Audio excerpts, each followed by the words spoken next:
Halo, salam petani milenial. Bersama saya Muhammad di persawahan Desa Kaladawa, Kecamatan Talang, Kabupaten Tegal. Pak Dirjen, Pak Suwandi, Abida Sukup, temanku di Kementerian Pertanian. Ini padi saya.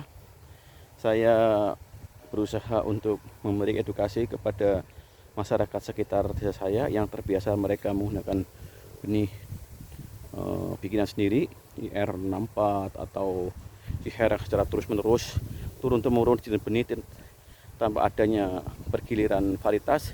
Saya coba memberikan edukasi, walaupun saya bukan penyuluh pertanian, tapi saya berlatar pendidikan pertanian, saya seorang planter.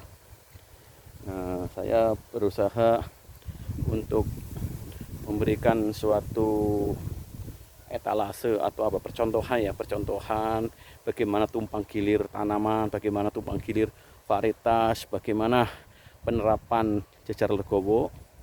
Alhamdulillah sekarang beberapa petani sudah mengikuti, sudah ya, saya tidak, karena saya bukan seorang penyuluh penelitian, saya memberi contoh biar mereka melihat padi saya seperti apa. Kemarin saya nanam padi hibrida mapan, sekarang saya ganti dengan Mekongga, sebelumnya Ciherang, karena kebanyakan sini nanam Ciherang sama IR64 ternyata banyak masalah, banyak penyakit blas, hawar daun.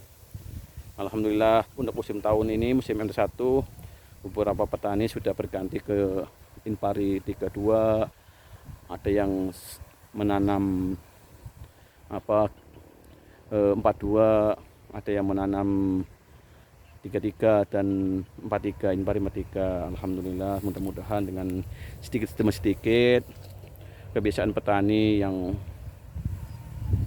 pola tanamnya, terutama di desa saya, bukan di desa lain, di desa saya yang masyarakatnya ya berdasarkan pengalaman mereka lebih suka IR64 Ciherang. Tapi tahun kemarin, MT tahun 2019, sangat rentan sekali terhadap penyakit hawar daun, blas, wereng, dan tungro. Alhamdulillah dengan saya mempunyai lahan sedikit, punya orang tua saya ada 1000 meter ini yang tanamin padi, 1100 meter. Saya beberapa kali saya ganti, setiap musim tanam saya ganti varietasnya biar memberikan edukasi buat saya pribadi, buat ibu saya dan juga tetangga saya dan juga kelompok tani yang ada di desa saya, untuk mereka bisa memutus siklus hama blas dengan memberi inovasi berupa teknologinya, misalnya cara tanam legowo, tanam padi, tanam benih umur kurang dari 20 hari, karena kebiasaan di sini ada nanam benih padi umur 3 minggu ya, 3 minggu, 4 minggu malah 27 harian di sini kebanyakan.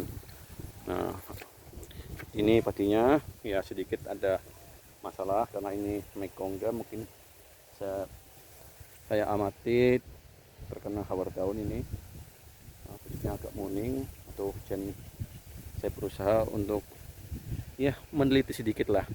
Saya tidak mengambil porsinya peneliti padi atau penyuluh, saya hanya sedikit memanfaatkan ilmu yang sedikit yang saya pelajari di kampus, di IPB, di STM Pertanian yang pernah saya alami, dan juga di UIN Syarif Hidayatullah, tempat saya kuliah terakhir di situ sebagai pengawas benih. Ya, saya paling tidak setahun setengah ini saya belajar untuk memahami type atau varietas padi, baik secara morfologis, genetis, fisiologisnya, dan juga karakternya, baik di lahan apa dia cocoknya. Saya belajar ya dengan membaca literatur dan pengalaman di lapangan.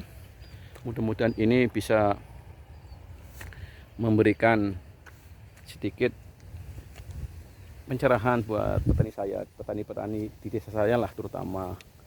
Saya tidak mau ngomong terlalu jauh karena kita buktikan dulu, mudah-mudahan desa saya swasembada untuk desa saya sendiri, misalnya untuk kecamatan lain ya, dengan lahan yang ada yang segera luasnya nggak terlalu luas ya, 90 hektar, bisa padi. Kemarin padi alhamdulillah IP 200. Mudah-mudahan ini airnya cukup untuk IP 300 biar 3 kali, tapi ya saya tidak menyarankan karena biar ada tanaman palawija untuk musim kering ditanamin jagung atau tanaman kedelai atau kacang biar tanah istirahat, tidak terforsir diolah di padi melulu ya, daerah yang lain lah, karena kita hidup di zaman yang cukup mengkhawatirkan pandemi ya. Kita harus hati-hati dalam beraktivitas. Mudah-mudahan ikhtiar ini akan memberikan hasil. Ini 3 musim saya sudah nanam padi, alhamdulillah hasilnya selalu meningkat. Berasnya saya tidak dijual di tengkulak, padi kita olah jadi beras dan kita jual. Jadi sebagai petani juga harus bisa berjualan. Kita nggak ambil porsinya, pedagang tidak. Minimal rantai pasoknya menjadi lebih pendek, pendapatan petani meningkat, dan konsumen pun membeli harga beras tidak terlalu mahal. Jadi tidak dimainkan oleh tengkulak, tidak dimainkan oleh importir nakal yang suka impor di saat kita mau panen. Oke, bersama Salam Pertanian, ya salam juga buat Pak Wandi, tetap semangat sebagai Dirjen Tanaman Pangan. Saya bantu di bawah untuk menanam bersama petani lainnya agar Indonesia swasembada pangan terlaksana, terwujud negara berdaulat. Amin.